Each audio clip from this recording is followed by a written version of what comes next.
السلام علیکم ناظرین کرام، آج ہمارے ساتھ ڈی پی او کوہاٹی میں خصوصی مہمان ہیں۔ بہت شکریہ ڈی پی او صاحب کہ آپ نے کوہاٹ ٹی وی کے لیے خصوصی وقت دیا۔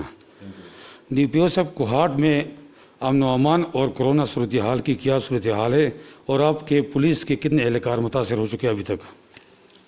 بسم اللہ الرحمن الرحیم۔ سب سے پہلے تو شکریہ آپ کی تمام ٹیم کا، آپ سے بالواسطہ رابطہ تو رہتا ہے۔ سب سے پہلے کرونا کی بات، پوری دنیا میں وبا آئی ہوئی ہے اور ابھی 1 سال ہو گیا، اور جو بھی وبا ہوتی ہے ہم سب جانتے ہیں کہ چونکہ جب تک ویکسین نہ ہو اس کا علاج نہیں ہو سکتا، اور واحد حل اس کا احتیاط، سوشل ڈسٹینسنگ ہوتی ہے۔ اگرچہ لاک ڈاؤن کافی پوری دنیا میں ہوا ہے، لیکن ہمارے ملک کی اکانومی کو دیکھتے ہوئے گورنمنٹ نے اس مرتبہ فیصلہ کیا کہ پارشل لاک ڈاؤن یا سمارٹ لاک ڈاؤنز تو ہوں گے، لیکن پورے کاروبار بند نہیں کریں گے، بشرط یہ کہ جو ایس او پیز ہیں، سوشل ڈسٹینسنگ ہے، اس میں جتنے بھی احتیاطیں ہیں وہ عوام فالو کریں۔ اب یہ یہاں پہ عوام دلی انتظامیہ سمجھتی ہے، کہیں پہ قانونی اقدامات بھی اٹھانے پڑتے ہیں تو وہ بھی مسلسل اس کے ساتھ ہو رہے ہیں۔ یہ سب ذرائع کی یہ بھی رپورٹ ملتی ہے ذرائع سے کہ بعض پرائیویٹ ادارے جو ہوتے ہیں اسکولز، وہ یہ نہیں مانتے اسکول بند کرنا یا اور کوئی، اس پہ آپ لوگ کیا ایکشن لیں گے یا کیا ترتیب کریں گے؟ جی، سب سے پہلی بات تو یہ ہے کہ اس ملک میں اور ہر ضلع کی لیول پہ مانیٹرنگ کا، سپرویژن کا، ہر محکمے کا اپنا ایک سسٹم ہے۔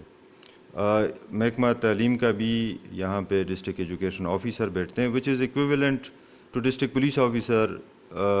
یا جو بھی ڈسٹرکٹ سپروائزری افسر ہے اپنے ڈپارٹمنٹ کا۔ تو نارملی جو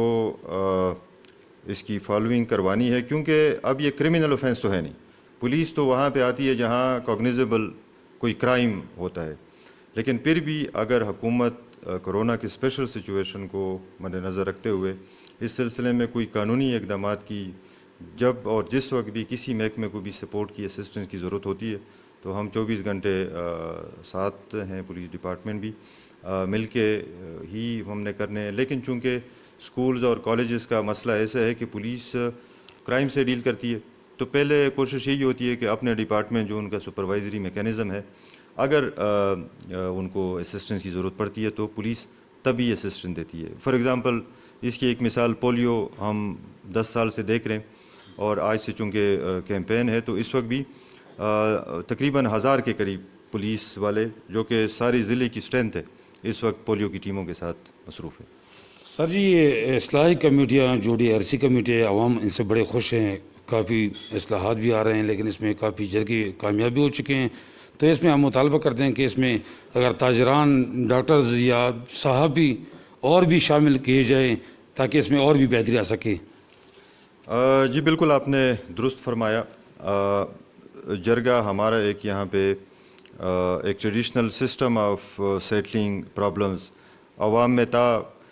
لیکن ڈی آر سیز کی شکل میں ایک کوشش کی گئی کہ اس کو مزید بہتر کیا جائے، اور وقت کے ساتھ ساتھ ایک ٹریڈیشنل جرگے میں جو کچھ خامی آ گئی تھی اس کو دور کیا جائے۔ جہاں تک ڈی آر سی کی کمپوزیشن ہے، تمام ضلعوں میں ایک سینٹرل ڈی آر سی جس کے 22 ممبرز ہیں، اور وہ کوشش کی گئی ہے کہ غیر متنازع ایلڈر، صاف ستھرے کیریکٹر کے مالک، اور جن کی میڈیشن کی وہ کیپیسٹی بھی ہو۔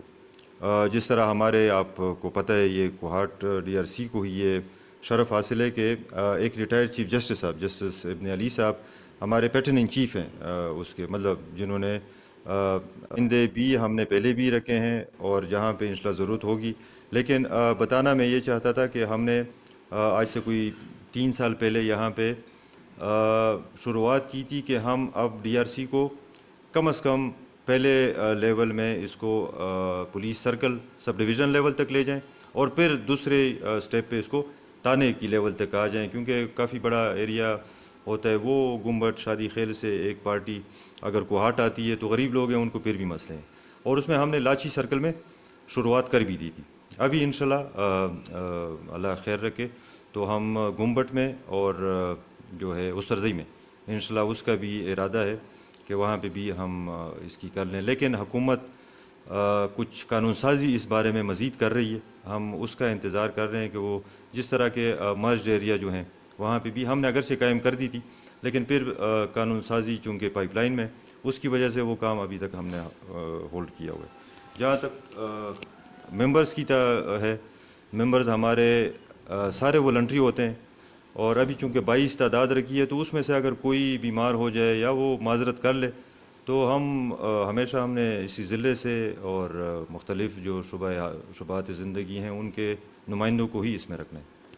ڈی پی او صاحب، ہمارا آخری کوشچن ہے کہ صحافی بھی آپ کی پولیس کی طرح شانہ بشان کھڑے ہیں اور بیش بہا قربانیاں بھی دی ہیں جس طرح پولیس افسران نے شہادت دی ہیں، تو اس حوالے سے سب مطالبہ کرتے ہیں کہ اس کے لیے کوئی ایسا قانون بنایا جاتا کہ جس طرح اسلحہ لائسنس تو ان کے ساتھ ہوتے ہیں، لیکن پرمٹ کی اشد ضرورت ہوتی ہے، چاہے کھرک جانا پڑے یا آنگو جانا پڑے یا پڑس، یہاں تو بڑے خطرات ہوتے ہیں سر. جی ان پرنسپل میں آپ سے ایگری کرتا ہوں، لیکن قانون بنانا وہ قانون آپ کو پتہ ہے کہیں اور بنتے ہیں. آپ کے یہ بھی نوٹس میں ہے کہ آج سے 4-5 سال پہلے جب ملیٹنسی بہت پیک پہ تھی صوبے میں، تو پولیس ڈسٹرکٹ جو ڈی پی او ہوتا تھا وہ ان لوگوں کو، کیونکہ اس وقت ایک پروہیبٹڈ بور کا ویپن بنانا ایک بہت لینگتھی پروسیس ہے، انٹیریئر منسٹری تک جاتا ہے، تو جن کو لوگوں کو اگر اپنے نوکری کی وجہ سے، اپنے پیشے کی وجہ سے، اگر ایک تو ذاتی دشمنی ہوتی ہے اس میں تو نہیں، لیکن اپنے پیشے کام ملک کے لیے کچھ کر رہے، اس کی وجہ سے اگر ملیٹنٹس کی طرف سے خطرہ تھا اور ایسے لوگوں کو خطرہ تھا، تو ان کو ہم اپنے ڈسٹرکٹ لیول پہ ان کو ایک ٹیمپریری سا پرمٹ ایشو کر دیتے تھے. لیکن وہ ایک ایکسٹراڈنری حالات کے لیے تھا، وہ بھی اس کے